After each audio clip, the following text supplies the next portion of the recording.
Happy Saturday evening, everybody. Thanks for tuning in to this urgent update. And you'll see momentarily why it's an urgent update. And I'm so grateful that there's over 100 of you that have already come online. And it's going to be critical information that I need to share with all of you. And I'm going to take my time to get to it so I can wait for other folks to tune in to our live stream. I know it usually takes some folks a while to get connected. So I'm going to go through a couple of things just to kind of set the stage. And then I'll give you the urgent update at the end, what we've been faced with as a congregation. So again, thank you to all of you who have tuned in and you're here with us on the live stream. And once this information is put forward, please encourage everybody you know to get connected, listen to this, get involved. We are at a critical juncture and we really could use your help. And as we speak, there's forces being assembled now. And we could use all the help we could get. And I'll go through that later at the end of our time together. But let me just reiterate, especially from yesterday, I've got a couple of pictures here I want to walk you through. And as I showed you with Dr. Fauci throwing out the first pitch, and you didn't get a chance to see the video, but the pitch was terrible. And as soon as, he wore a mask when he was out there, he was 60 feet from anybody. But as soon as he gets into the stands, and he's the only one who gets to watch the baseball game live because he's privileged. And as he sits with two of his friends, I'm assuming, maybe his family, I don't know the other two individuals, you can see this picture. No one's within 60 feet, and then someone sitting right next to him, he's got his mask off. It's mandatory for you, but not for him. He can, in an elite state, in an oligarchy, the few rule the many. And everyone's equal, but some are more equal than others. And that's George Orwell, Animal Farm. If you don't know the quote, you should read it. It's critical right now. And then during the opening of baseball season, we had the San Francisco Giants go out there. Everybody, according to Black Lives Matter, took a knee. And here you see one brave San Francisco Giant standing. We covered him yesterday. And here's a picture of Nazi Germany. Everyone putting their hand forward for one of the most despotic, fascist leaders the world has ever known. And you see that one man circled there, refusing to put his hand up. And that was worthy of death. And here we're watching people being shamed. Most of the people taking a knee just don't want to be exposed. They're just going along to get along. And I think enough is enough, folks. Look what's happening to our businesses throughout the state of California. LA fines businesses $356 for posting "We're open" signs. This is absolutely insane. And then in addition, while this is happening in Los Angeles, you have Mayor Eric Garcetti backing Portland demonstrators despite the violence. He tweeted Thursday in solidarity with the violent demonstrators in Portland, which we went over in detail. And the young man yesterday, somebody's been stabbed in Portland that they assumed was Philip Anderson, the man that was on the video. He was stating it's not me, and yet they stabbed somebody. An Antifa came up and stabbed them. These protests are violent. They're Marxist. They're anarchist. Let's bring back the slide, though, so I can read the last portion of it. He tweeted Thursday his solidarity with the violent demonstrators in Portland, saying that they represent the best of our democratic ideals. And while this is happening, the churches seem to be awakening. California churches defy lockdown order. Christ is the head of the church. And we had John MacArthur, the pastor of Grace Community Church, just north of us, actually east of us. Two churches in California are defying Governor Gavin Newsom's orders to keep their doors closed because of the coronavirus, including Grace Community Church in Los Angeles suburb, where Pastor John MacArthur posted a letter on Friday titled "Christ, Not Caesar, is the Head of the Church."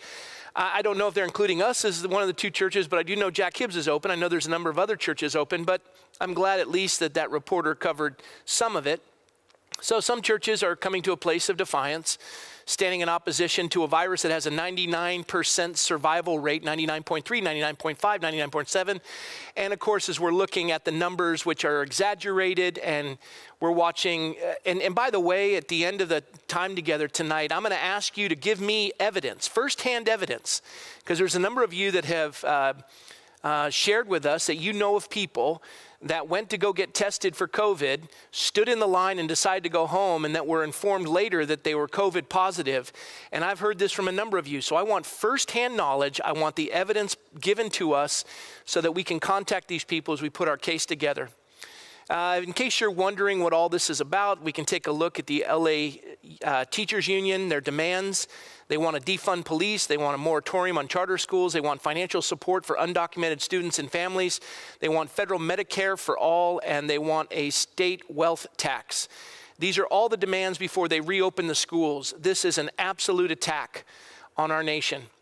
And in addition, we had some bad news this week as the Supreme Court ruled 5-4. And again, Roberts was the one who sided with the liberal judges, and they suppressed the churches in America. Here is Justice Gorsuch's, this is his dissenting from the denial of the application for injunction relief. So basically what this church was asking was for an emergency reviewing of their case. And as it went before the U.S. Supreme Court, it lost 5-4. Justice Gorsuch dissenting from denial of application for injunctive relief. And he pointed out and he said, this is a simple case. Under the governor's edict, a 10-screen multiplex may host 500 moviegoers at any time. A casino, too, may cater to hundreds at once, with perhaps 6 people huddled at each crap table here, and similar numbers gather around every roulette wheel there. Large numbers and close quarters are fine in such places, but churches, synagogues, and mosques are banned from admitting more than 50 worshipers, no matter how large the building, how distant the individuals, how many wear face masks, no matter the precautions at all. In Nevada, it seems it is better to be in entertainment than religion.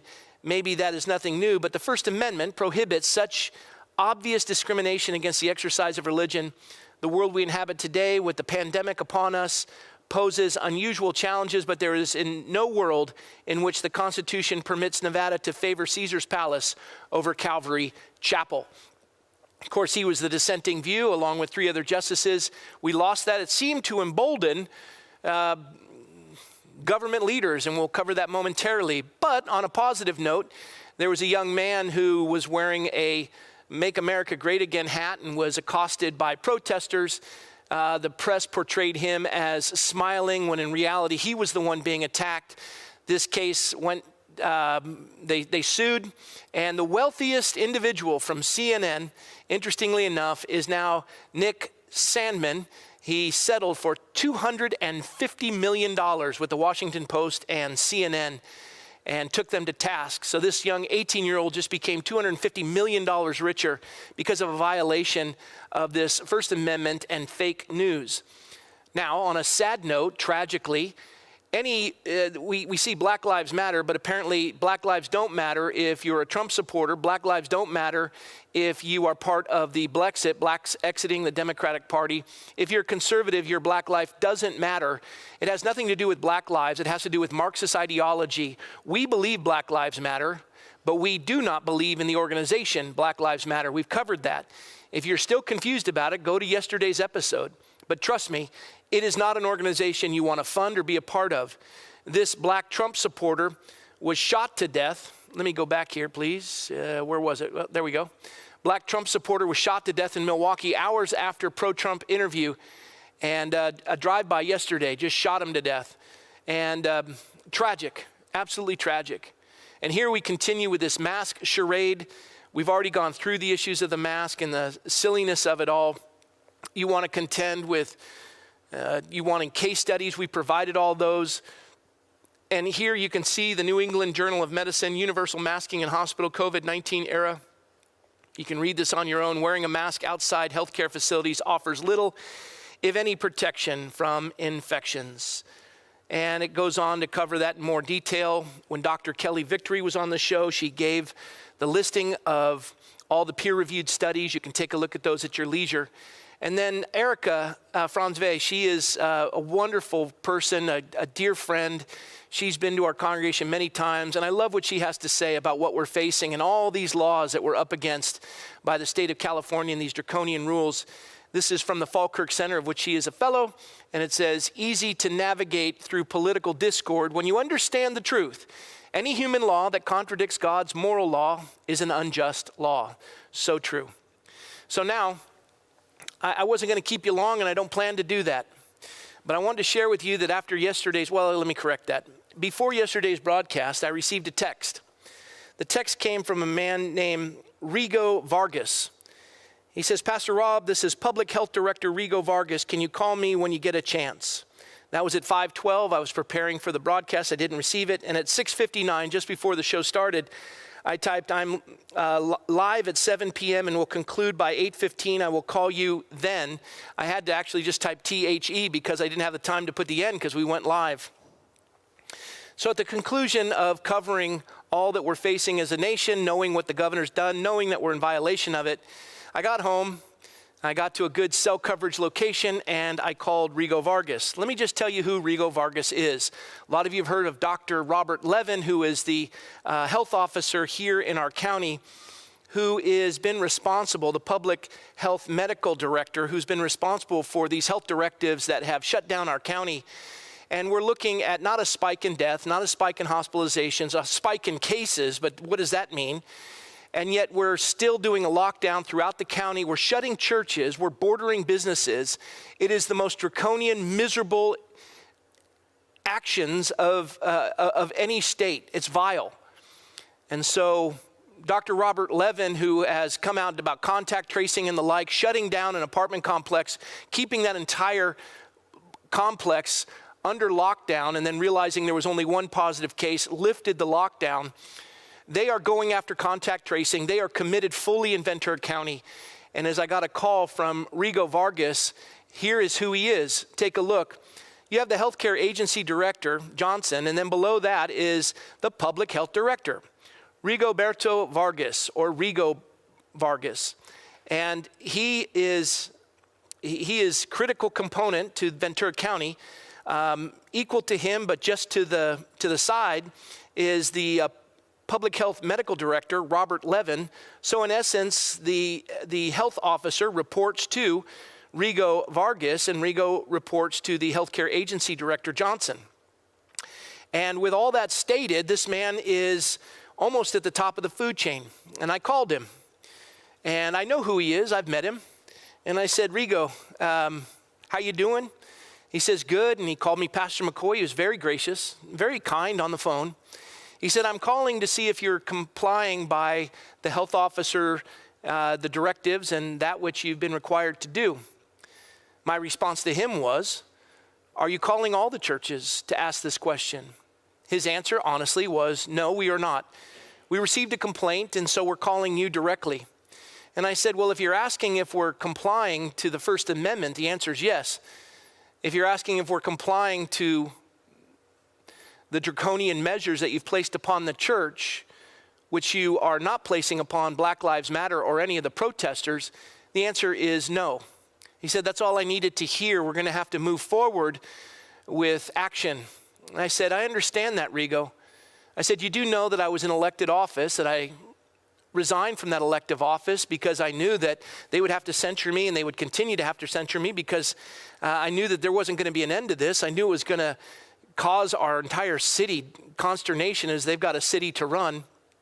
And I knew that this was a non-negotiable for those civil rights, for those constitutional rights that we're standing upon, that the state would open up cannabis distributors, liquor stores, on and on and on, food stores, but they would deny the First Amendment and declare the church to be non-essential, even though we practiced CDC standards, and we even complied all the way up until they decided, as you can see with Garcetti and our governor and the rest of those that oversee our legislative body in California, they embraced Black Lives Matter and commended them and didn't prosecute as they were looting and burning and destroying businesses up and down the state, watching a spike in cases as a result of them giving carte blanche and blessing to what was occurring.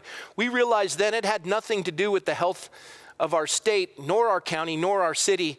And so we knew that religiously speaking and watching as alcohol consumption has increased, suicide prevention hotline has been inundated. We've watched all kinds of social barometers going through the roof.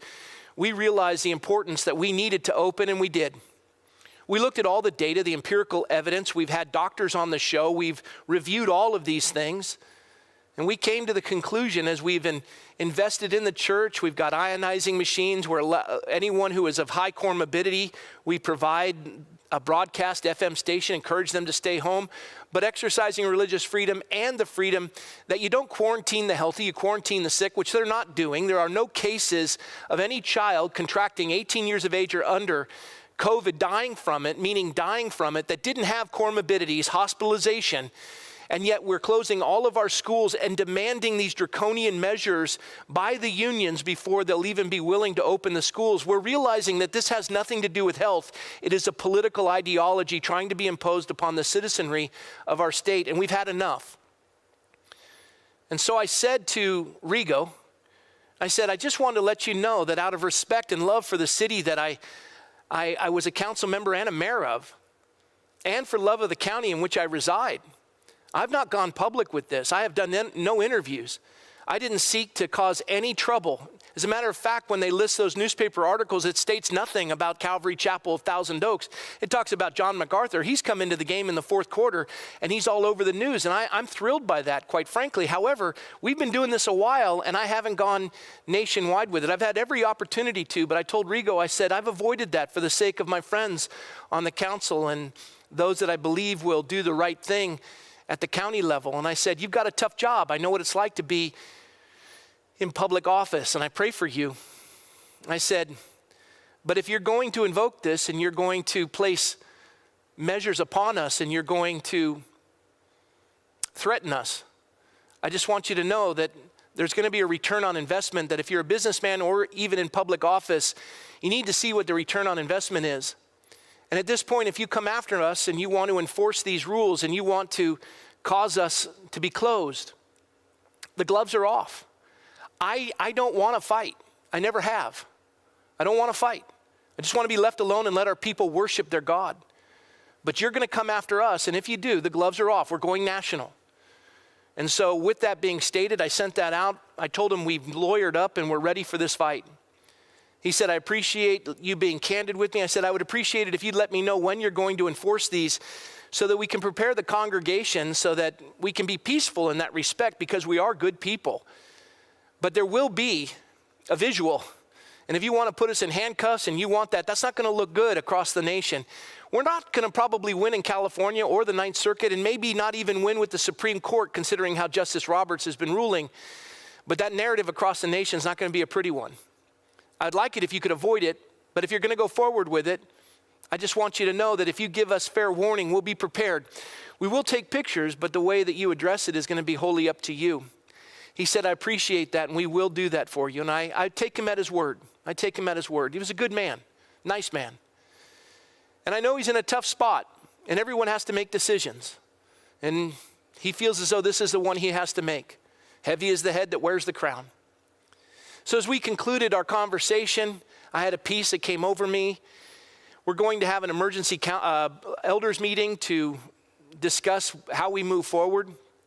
But I'm going to ask all of you, our viewers, our members of our congregation, that you would please, we have experts that are prepared to testify on our behalf. We're going to seek clarity on some of the cases. We're going to call for, I forget the term, but our attorney who I spoke with today has pointed it out, that we're going to ask for the records to be unsealed. We're not going to violate HIPAA law, but we're going to want to see death certificates. We're going to want to compare those with what the families state that they die with or from COVID-19. We want to know about the young man who committed suicide, who was considered a COVID death. I don't know how you commit suicide and die from COVID. The contradictions, we're going to want to see all that unsealed. We're also going to push that any of you who have firsthand, I don't want to be inundated with, well, I have a neighbor who has a friend who has a cousin who is third person removed. I'm not interested in that. If you have firsthand testimony or witness of a case where you have been considered positive with COVID, never having taken the test, something is suspicious about what you're a part of, please let us know as we put together, it's the discovery phase, as we put together not only our expert witnesses, but we're going to put together testimonies, and we're going to hold the county to the test. We're not going to go down quietly. We're going national. Tonight as we speak, I've been asking everyone I'm in contact with to take this all the way up to the highest levels. And I'm hoping tonight that this might even reach the President of the United States. In the meantime, what do we do as a congregation? I don't necessarily believe that the county is going to shut us down tomorrow, although they may. We're still going to have services. I'd encourage you to come to the 9, 11, or 1 o'clock service. There will be a handful of protesters, maybe. They seem to be dwindling. I'm noticing that the community seems to be taking notice. It seems as though churches are waking up. We also have one of the largest outpourings of evangelism occurring on the beaches of Southern California. I was in contact with the folks that have been facilitating that. They too are still going to meet this week. They're not going to allow the state to shut them down as they're watching people come to Christ and baptizing them. Enough is enough. Enough is enough. It's time to stand, therefore, in the liberty for which Christ has set you free. If you don't have enough evidence to see this charade, then you need to get your head out of the sand. You need to awaken. You need to start to look beyond what they're feeding you with this pudding of deception and start realizing that this virus does not merit the draconian measures that they're placing upon the churches and businesses, but not these Marxist revolutionaries who are burning our cities. Wake up, participate, stand, encourage your pastors to do the same. This is critical for the health of this nation and for our state. And as our elders meet, we're going to decide what we're going to do, not this Sunday, but the following Sunday, as more than likely we're going to be faced with the consequences of whatever the county feels they want to level upon us. The noose is tightening. The consequences are increasing. But our resolve has only grown stronger. And so please, above all that, of what I've asked of you, be brave and come out, number one. Show up. If you've never attended our fellowship, you don't have to attend if you have a church, but I would certainly be encouraged if you have nowhere to go on Sunday, come out and support us. We would so be blessed by that as a body of Christ would encourage one another. And secondly, what I would ask more than anything else is that you would humble yourself, turn from your wicked ways and pray. Fervent prayer is so critical right now. Please get the word out to everybody you know.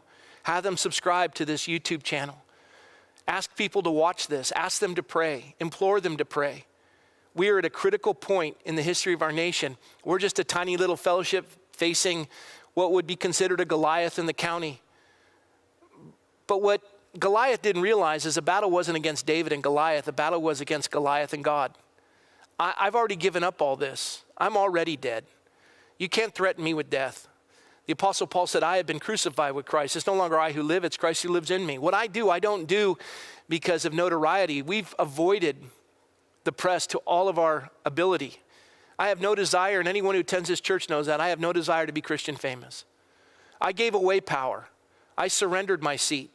I've given up the church. Half the congregations went with another pastor willingly and joyfully, and that was from our heart.